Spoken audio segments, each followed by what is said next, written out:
Formula method for solving quadratic equation.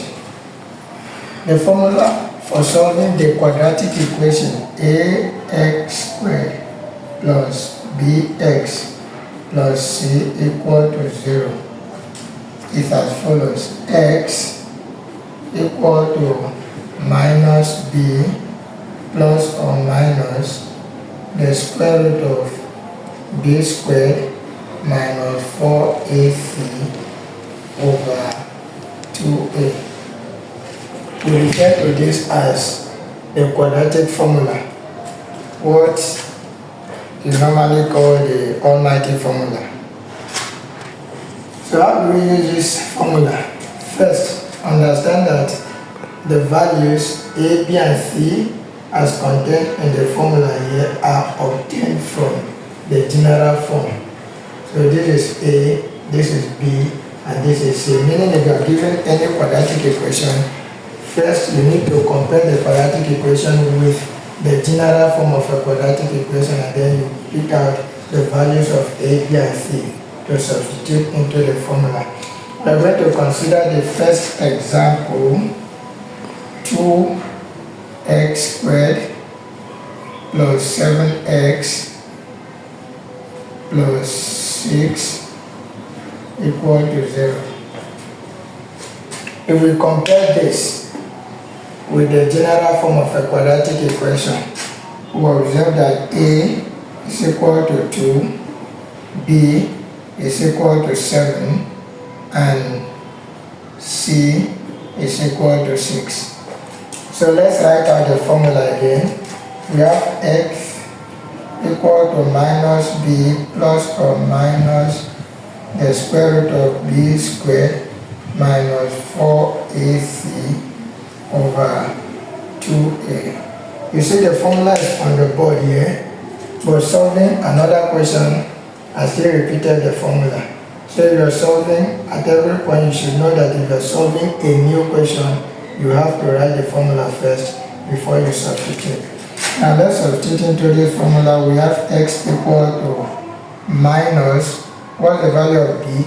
7 plus or minus the square root of, we substitute for b again, 7 squared minus 4, what's the value of a? 2, and what's the value of c? 6, all over 2, what's the value of a? A is 2.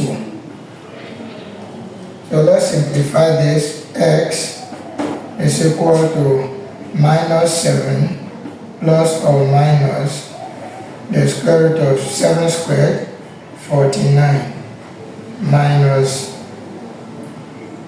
2 times 4 times 6. And like I said, 2 times 4 times 6 is equal to 48 over, this is 4. X is equal to minus 7 plus or minus the square root of 49 minus 48 is 1 over 4. X equal to minus 7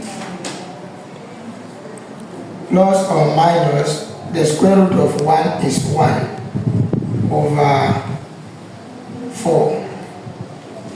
And this will give us minus 7 plus 1 over 4, or minus 7 minus 1 over 4. That's the essence of the plus or minus here.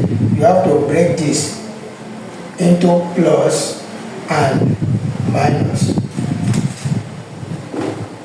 Minus 7 plus 1 minus 6 over 4, or minus 7 minus 1 minus 8 over 4. From here, if you simplify, you're going to have minus 3 over 2, or this one will give you minus 2. So these are the roots of the quadratic equation. Consider the second equation. X squared minus 6x plus 9 equal to 0. So if we compare this with the general form, we have A equal to 1, B equal to minus 6. Please don't make the mistake of writing this as 6. And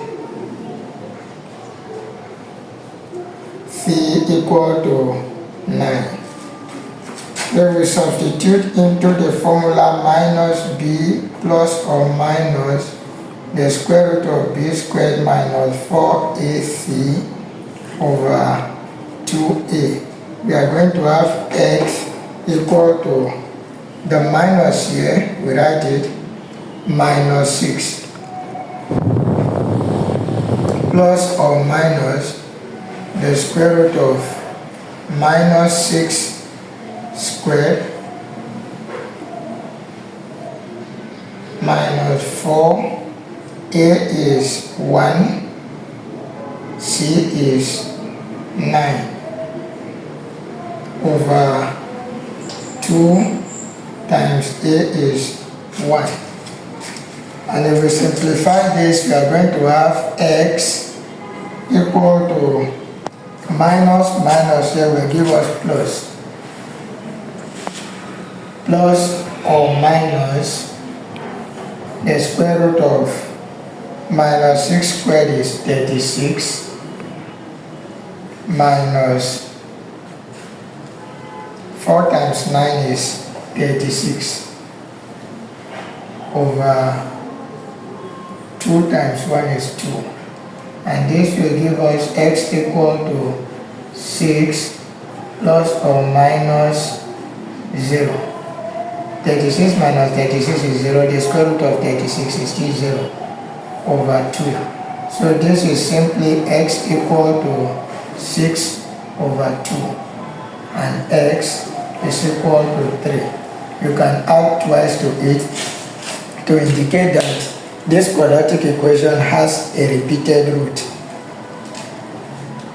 So what I would like us to understand from here is, if you are solving this quadratic equation using formula method, if this is minus, there's no point even writing the minus. You can just write it as plus at once, because minus times minus will give you plus. So you can substitute 6. If this is minus, here you're going to have plus, and if it is plus, here you're going to have minus. That's one thing there. And then the second thing, I want us to understand that it's not every time you solve quadratic equation you have two different roots. There are cases where you solve a quadratic equation, you have two different roots. There are cases where you solve a quadratic equation, you have one root. And there are cases where you solve the quadratic equation and I will put it that it has no solution, but what you have there is a complex solution. The solution you have is not a real number, it's an imaginary number. So this is where we are going to end for today. In our next class, we will consider completing the square method.